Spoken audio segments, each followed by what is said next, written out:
You are Locked On Braves POSTCAST, part of Locked On Sports Atlanta, your team every day.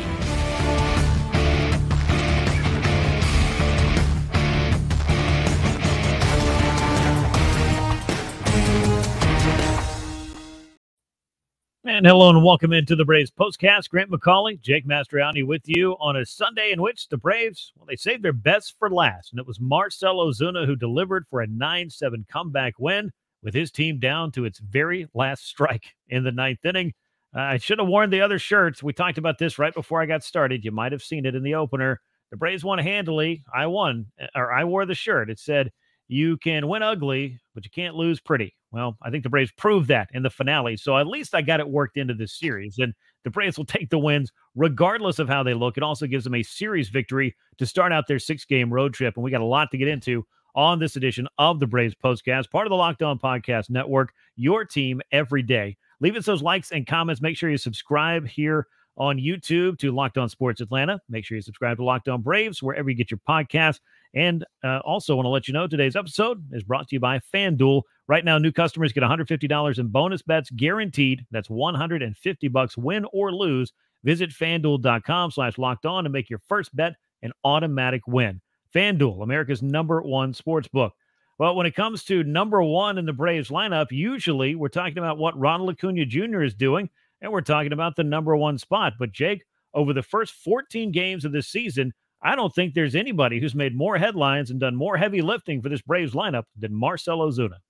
The tone of this postcast tonight would be much different if it weren't for the heroics of Marcell Ozuna, who saved the Atlanta Braves on Sunday with that home run in the ninth inning. Almost had another one in this game. I mean, it's just truly incredible what he's doing right now. It really is. I mean, you talk about locked in, and it really feels like it's so reminiscent of that series against Miami last year when about a year ago this time or toward the end of the month, we were kind of wondering, all right, was Marcell Ozuna played his way off this team? Is he playing in his last few games as an Atlanta Brave? He had a forgettable month of April. It's been the polar opposite this year with what this guy has been doing day in and day out. And 2 weeks into the season, it's safe to say he has been the driving force of the Atlanta offense. He's been one of the best hitters in Major League Baseball, Jake. And given what he did over the last 5 months of 2023, I don't know that we should be shocked, but I'm a little surprised that it's to this level this early for Marcell. Maybe that's just kind of thinking back to where we were a year ago. Yeah, it's hard to get that out of your mind. I mean, I'm not going to lie. As good as he's been for almost a full calendar year now, it's really hard to forget the 2+ years that he was really bad. He was a negative in this Braves lineup. And to see what he's done now, I can't fault anybody for still having some reservations and wondering if things are going to cool off. But again, we're looking at almost a full slate of games that we've seen from him, a full season worth of games we've seen from him now, being one of the best players, one of the best hitters in all of baseball. I mean, that's not hyperbole. Go look at the numbers. He is one of the best hitters in baseball going almost a full calendar year at this point. And the Braves have needed it. I mean, the rest of the lineup has been good, certainly, but he has been the guy right there at the top. He's now tied for the league lead in home runs. He leads all of baseball and runs batted in. I mean, he is just on a streak right now. Almost had another one. Almost had 2 today, one that just off the top of the wall. They continue to pitch him inside, and he continues to pull those hands in and absolutely demolish baseballs. He thought he had one early in the game, absolutely got one late to give the Braves the lead. I mean, again, we're at that point where we were with Ronald last year. I already don't know what to say about Marcell anymore. He is just playing out of his mind. Yeah, and it's only taken him 2 weeks to get there. I think with Ronald, it was just a steady assault. And listen, we're not trying to say that one is 6 in one hand, half a dozen in the other. These are very different players, but they're important for the Braves, the role that each one of these guys can play. And that goes for a number of other players as well. But yeah, with Marcell, I don't know that I'm necessarily expecting him to revert to last April by any stretch of the imagination, but it is amazing to think about the total contrast. And as you pointed out, 2021 was a forgettable lost season for him. 2022, much the same. I went back and sorted all of the hitters that got at least 700 plate appearances between those 2 years, and Marcell Ozuna was in the bottom 3, if not the bottom 5 at the very best in all of baseball as far as the least valuable hitters for a 2-year span. Then he had that month of April, so I really was wondering. But again, this is old news at this point because the final 5 months of 2023 did a lot to erase the statistical I guess, shortcomings of Marcell Ozuna, because I think he was the best DH in baseball a year ago. and he's certainly making his case for it again this year. Since the start of May, at this point, Marcell Ozuna has hit 45 home runs, and he has driven in 119 runs batted in. That is some serious, serious work in just under a season's worth of games. And you pointed out some of the stats, and we'll get into them later. It's just been a great start for Marcell Ozuna. This is feeling a lot more like that 2020 version, the guy that got the long-term contract from the Braves. Yeah, and the guy that was right there with Freddie Freeman with the MVP, too. I mean, I think if it weren't for the season that he had, I think Ozuna had a really good case that year as well. But you look at what he – yeah, and, I mean, you look at what he did today, 103.3 mile per hour exit velocity, 104.1, 91, 98.2, 105.7. I mean, it's really just incredible to see. And the double I'm talking about off the top of the wall, it would have been out in 20 of 30 stadiums. Hit another one earlier, single he had, would have been out in 3 of 30 stadiums. So, I mean, he is just on fire. He is absolutely lighting up the baseball and making hard contact just about on every swing that he takes. Would you love going to that at bat in the 9th inning, though? He had just looked terrible on one of those pitches down and in. I mean, swung all over it. But Tanner Scott left it up just enough for Marcell, who was ready for it again. And that's just that to me speaks more of the changes for Ozuna, a guy that is able to adapt that quickly and adjust that quickly on the fly to then be ready for that pitch, the very next one that is thrown to him. I think Ozuna's done an incredible job just changing up his game. Truly incredible, the adjustments that he has made, and it all started down in Miami just under a year ago when he hit off a broken pitching machine that was throwing him sliders because he was just trying to figure out how he could get out of the terrible slump that he'd been in for the first month of that season and really dating back longer, as we talked about. But that's the Marcell Ozuna story. It's been a pretty good one for the Braves in 2024. He's writing a great chapter, that's for sure. 3 more hits for him today, including the go-ahead 3-run home run with Atlanta down to its last strike. That gives him a 13-game hitting streak. The Braves offense, though, it did what it needed to do late. It did what it needed to do early, quite honestly, but the Braves weren't able to hold a 5-1 lead. The Marlins came charging back against Charlie Morton and Dylan Lee in the middle frames to take a 7-5 lead of their own, and it looked like they were going to have a chance to grab 2 out of 3 from the Braves. And think about this, Jake. They had, 2 wins coming into this series, so Atlanta very much, I mean, in addition to wanting to win the series for itself, didn't want to be giving a National League East rival that's looking for any signs of life an opportunity to get things going at the Braves' expense. And you thought that was going to happen here. A Marlins team that made the postseason last year, got off to a terrible start this season, but you take down a Braves team like that, and it certainly would give you some confidence going forward. And I still think they have some good things to take away from this weekend, but for the Braves to lose a series at home to the Mets and then go on the road and lose a series to the Marlins, that would have been a really bad look. That's how huge that Marcell Ozuna home run was in the 9th inning on Sunday, because you were looking at losing back-to-back series to NL East opponents. Certainly don't want that to happen, and luckily the Braves were able to pull out the win on Sunday to make things look much, much better. Yeah, and it would have been back-to-back series losses to NL East opponents who were scuffling to start the season as well, so you definitely don't want that. A lot of other good things in this Braves lineup as you look all up and down here. 2 hits for Ron Acuna Jr. We'll talk more about him later on. Austin Riley had a big base hit in this game, scored a run, as did Ozzie Albies. 3 hits for Matt Olson. Adam Duvall with a home run, knocked in a couple of runs as well. And Michael Harris II also picked up a hit in this one as the Braves out-hit the Marlins 12-9. They had opportunities, and the Braves offense, again, built up a nice early 5-1 lead for Charlie Morton, but the Marlins, they just kept chipping away. They got 2 in the 4th, 1 in the 5th, 2 more in the 6th inning, and that came on a 2-run homer, a go-ahead blast for against Dylan Lee that got the Marlins on top there, at least for an inning or two, before Marcell Ozuna was able to bring the Braves all the way back in the 9th inning. But Atlanta's offense certainly did the work. We're going to talk a little bit more about what didn't go so right for the Braves pitching staff, and in particular, Charlie Morton, which I felt like this was kind of a microcosm of what Charlie's gone through at times, just minus the control problems, but kind of a Jekyll and Hyde outing for him, most certainly. And the Braves bullpen was able to come in over the final 3 frames and hold the Marlins right there,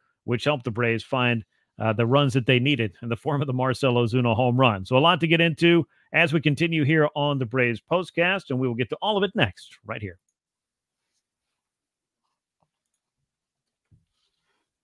Spring has sprung, and that means spring cleaning. And whether that means stocking up on cleaning supplies or swapping out your winter clothes for new spring clothes, make sure you're using Ibotta and get real cash back with every purchase. Join the over 50 million users who earn cash back every time you shop from over 2,700 brands and retailers, including all your favorite grocery stores, as well as Lowe's, Macy's, Sephora, Best Buy, and more. Right now, Ibotta is offering our listeners $5 for just trying Ibotta. All you have to do is use the promo code LOCKEDONMLB when you register. Go to the App Store or Google Play Store, download the free Ibotta app, and start earning cash back using the code LOCKEDONMLB. That's Ibotta, IBOTTA, in the Google Play or App Store, or use the code LOCKEDONMLB.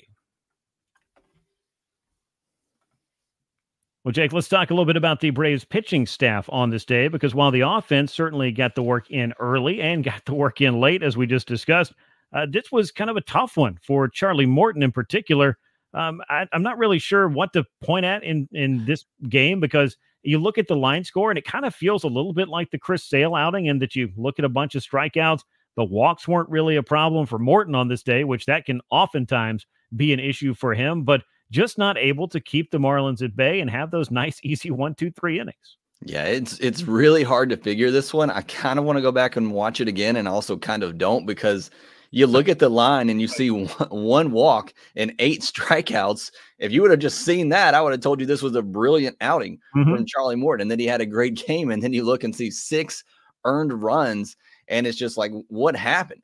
How did things kind of fall apart here for him to give up so many runs when he had so many strikeouts? But it's a bit deceiving, because it's only 9 swinging strikes that he had in the game.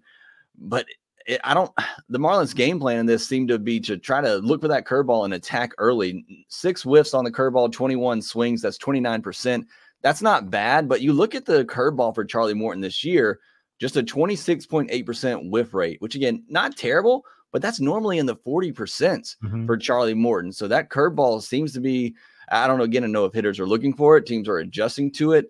It still looks like it has that good movement on it, but for whatever reason, it's just not getting the whiffs early on this season. And with all of these things we're talking about, it is still very early on this season, but that's definitely one thing I'm noticing, that he's not quite getting the chases. He's not quite getting the whiffs on that curveball that we're used to seeing with Charlie Morton. So it's a weird one. Like I said, I kind of want to go back and see it again, because 1 walk, 8 strikeouts. If you'd have told me he only walked 1 batter against this Marlins lineup, I would have thought this was going to be a fantastic start for Charlie, but just 79 pitches too, which kind of leads to the point that those Marlins hitters were trying to attack early. They were sitting on a pitch early. If they got it, they were certainly in swing mode.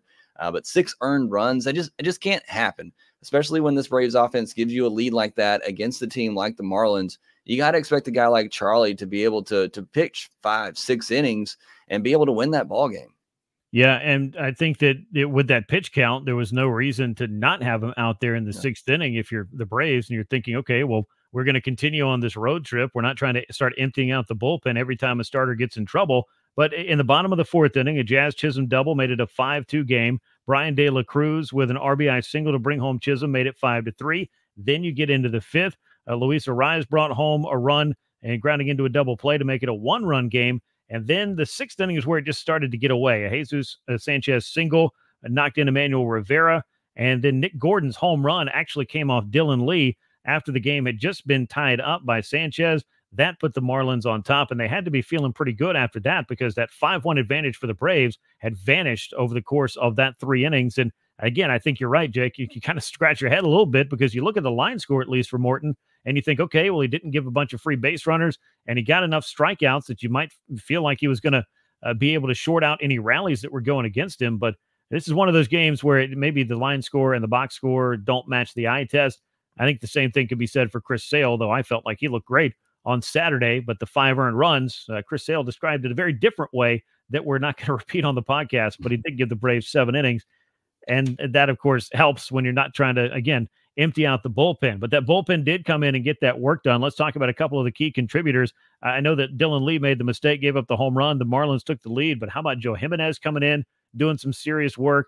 A.J. Minter looked terrific, striking out the side in the 8th, and a nice, clean, easy 9th for the 3rd save of the year for Raisel Iglesias.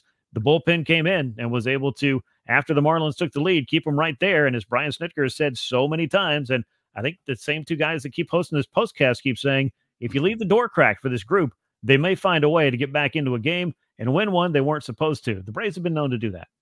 They certainly have, and the bullpen's been a big reason for that, because they've been able to throw up some zeros and allow the offense to come back. AJ Minter, he's made one mistake to Nimmo, but other than that, he has looked really, really good this season. Iglesias has obviously been him as well. That the 7th, 8th, 9th seems to be pretty set up. Joe Jimenez with what he's done, how good he's looked. Minter in that 8th inning, and Iglesias to close it out. I think what Snitker's still trying to figure out is who's he trust in that middle innings to get through the 6th inning, the righty-lefty matchups. Who's the lefty that he can call on at that point? Is it Lee? Is it Bummer? Is it Matzik? Matzik got off to the great start, but he's kind of been hit around the last couple of times. Bummer got off to the slow start. I think he's looked much better lately. Lee has been pretty solid until today. He kind of left that hanging slider to Nick Gordon, who just got under it and lifted it out of here. But otherwise, he's been pretty solid so far this season. And Pierce Johnson obviously can come in that role or pitch later in the game if needed to. But I think that right now is kind of the question for Snitker. Who's that lefty that he can go to get a lefty out in that spot in the 6th inning and then get it over to Jimenez, Minter, Iglesias, guys that you feel pretty comfortable can get out batters on either side. Yeah, and I think that, just based on some of the usage early on, that they kind of want Aaron Bummer to be that guy. But you mentioned, because I don't think you want to overwork either Dylan Lee or Tyler Matzik, more so the latter for me, because obviously Matzik missed more time, and he's still kind of trying, I think, to work back into the form or get closer to the form that he had before the Tommy John surgery. But it's nice to have options, because when it came to lefties last year, it was pretty much AJ Minter and very little else for the majority of the season until they went out and got Brad Hand at the trade deadline. It didn't seem like they may have a secondary lefty and that AJ might just be that guy. But it looks a lot different this year. And I do think as you lay down a lot of good options, getting Johnson and Jimenez back and being able to have Raisel Iglesias there in the 9th inning, the Braves pretty much have all the pieces they need. But as you mentioned, how that gets assembled game to game, what the matchups look like in the 6th, 7th, or 8th innings, I think that's just part of how you manage and look to get through it. But as you and I have talked about, and we'll talk about some more here, if the starting rotation can start getting into the 6th inning and beyond routinely, I think you're going to start to see this bullpen have the opportunity to really get its feet under it. And that was, it was important this weekend. Look, I know the starting pitching wasn't what many people wanted to see, and there's a lot of questions out there about the Braves starting rotation at the moment, but you touched on it. I thought Chris Sale threw a great game on Saturday. He had a really tough inning there. I believe it was in the 5th inning, couple of close calls, didn't go his way. And then that big bases clearing double kind of put the game away. The Braves offense struggling that day, but I thought he threw the ball really well. Ended up going 7 innings. Charlie, he worked into the 6th. The pitch count was low. You felt good that he could have gone further. Max Fried obviously had a great game on Friday. We talked about that. So that's what you need to see from this rotation, especially those 3 guys. You need to see them consistently going 6 innings and turning it over to those 3 guys in the bullpen, or 4 if Pierce Johnson needs in there and somebody needs a day off. I mean, that is what you hope for. That's what every team hopes for. You want to see guys they're starting to be able to give you length. And I think we started to see that develop this weekend, even if some of the results from those starters weren't exactly what we were hoping for.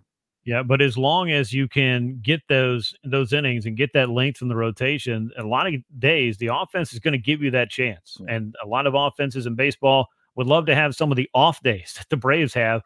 But for the most part, again, if you give them enough opportunities and keep the game close enough, they're a team that can find a way to win. They did it again on Sunday. Talking about Marcell Ozuna just a little bit more as we go through some of the offensive highlights. Jake, you touched on this earlier as well.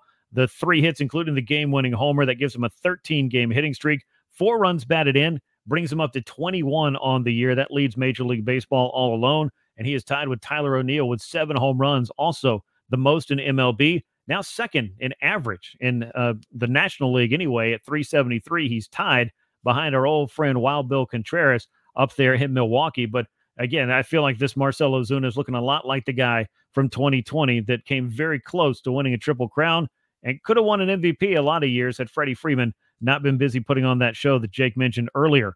Other big days at the plate included Matt Olson's 3 hits, Adam Duvall's first home run in this stint in a Braves uniform, nearly had 2 as well. Ronald Acuna Jr., 2 hits and 2 runs scored, also walked, stole his 7th base, which leads Major League Baseball. And Jake, you and I talked about this, I think, earlier in the week. We're starting to see Ronald figuring it out because the exit velocities are coming up. He's finally starting to find the barrel a little bit. And when that launch angle matches the rate at which that ball can leave his bat, I think we're going to start seeing some baseballs leave the park. But through 14 games, Ronald's still looking for that first homer. He is. He almost had it, just maybe a couple of feet higher on Saturday. He would have got that first homer. But 5 hits over the weekend. He had exit velos of 98.2, 106, 113.2, 95.3, 108.2, and 101.8.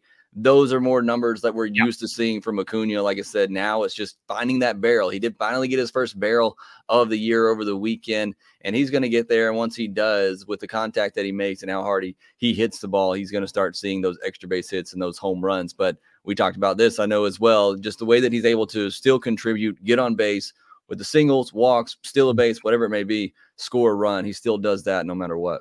Yeah, and you're starting to see that batting average back on the rise as well. I went back through Ronald's game logs from a year ago, and then we'll kind of turn our attention to the next series. He had 10 multi-strikeout games in all of 2023. He went through a spell from the 6th to the 12th game of this season in which he struck out 12 times in those 6 games with 5 multi-strikeout games.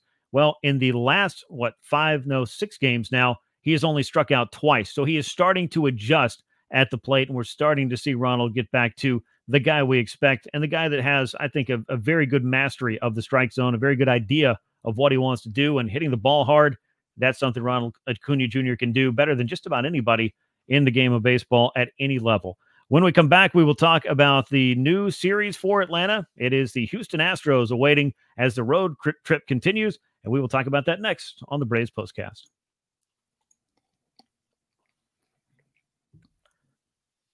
FanDuel new customers get $150 in bonus bets guaranteed. That's $150 win or lose. Visit FanDuel.com/lockedon and make your first bet an automatic win. FanDuel, America's #1 sports book.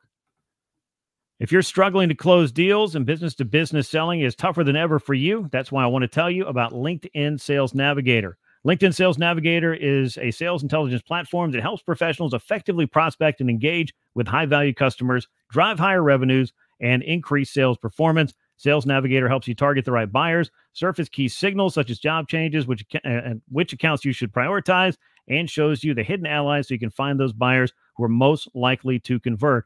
Right now, you can try LinkedIn Sales Navigator and get a 60-day free trial at linkedin.com/lockedon. That's linkedin.com/lockedon for a 60-day free trial. Let LinkedIn Sales Navigator help you sell like a superstar today. Just go to linkedin.com/lockedon and get started. The Braves will get started with a 3-game series in Houston as their road trip continues after taking 2 out of 3 from the Marlins, thanks to that nice, dramatic 9-7 win on Sunday.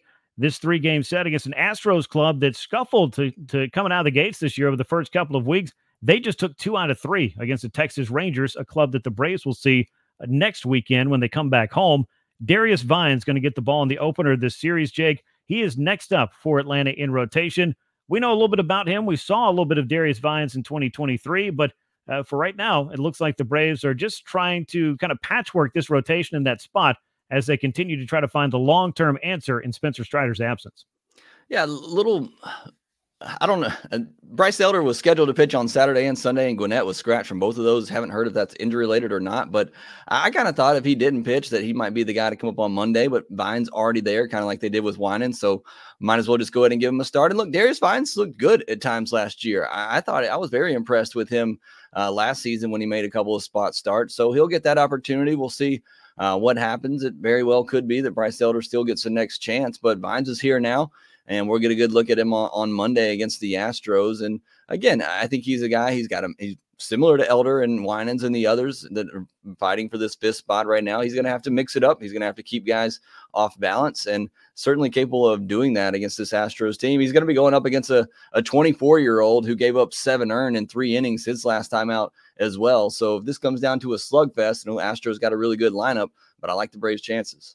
Yeah, Spencer Arrighetti is going to be on the mound for the Houston Astros. And we'll talk a little bit more about the pitching matchup, but I do want to go back to Vines, who last year made 5 appearances at the big league level. ERA just over 4. He was 1-0, 20 1/3 innings, 7 walks, 14 strikeouts, a whip just under 110. So that looks pretty good. And if you look at his AAA numbers, he's been pretty solid, or his minor league numbers in general. This is a guy that kind of gives you the belief that, if he can get ahead and execute his game plan, he's got a chance to at least cover the 5 innings that you feel like you need from your 5th starter. I know you might want to ask more from those 1 through 4 guys, and we've talked about that a lot, but the consistency and continuity, Jake, I think are the number 1, or 1A and 1B things that the Braves want out of this 5th spot in rotation, given that, and I know you and I haven't had a chance to talk about it, we now know that Spencer Strider is out for the year and got that UCL brace procedure.